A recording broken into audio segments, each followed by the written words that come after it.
যখন মা বাবার থেকে কিছু চায় না, তখন মা বাবা কি করবে কি না করবে, কি চিন্তা ভাবনায় পড়ে যায় যে আমার মেয়েকে কিভাবে আমি রাখলে খুশি হবে আমার মেয়ে। মেয়ে যখন পরের বাসায় যে জায়গা বিয়ে করে ফেলে, তখন তার স্বামীর কাছ থেকে তার সীমিত একটা জিনিস আবদার করলেই কি এই মেয়ে জীবনে মনে ওইটা খায় নেই, এই মেয়ে এরকম ওরকম মা বাবা কোনো দিন শিক্ষা দেয় না। আচ্ছা ভাই, তোমার কাছে যদি বিয়ে করে সে ঠেকে যায়, তার কি কিছু করার আছে? সে কি জানে তোমার কাছে গিয়ে সে কি খুশিতেই থাকবে নাকি ভালোই থাকবে? তো মেয়েদেরকে ছেলেরা অনেক, কি বলবো, ছেলেদের তো অনেক পাওয়ার। ছেলেরা যেখানেই যায় সেখানেই চাকরি পেয়ে যায়, ছেলেরা যেখানেই যায় সেখানেই টাকা ইনকাম করতে আসে।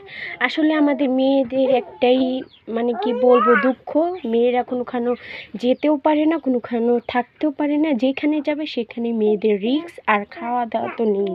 তো মেয়েরা কোনো কিছুই বলার নেই, মেয়েরা হলো একটা দুর্বল প্রাণী।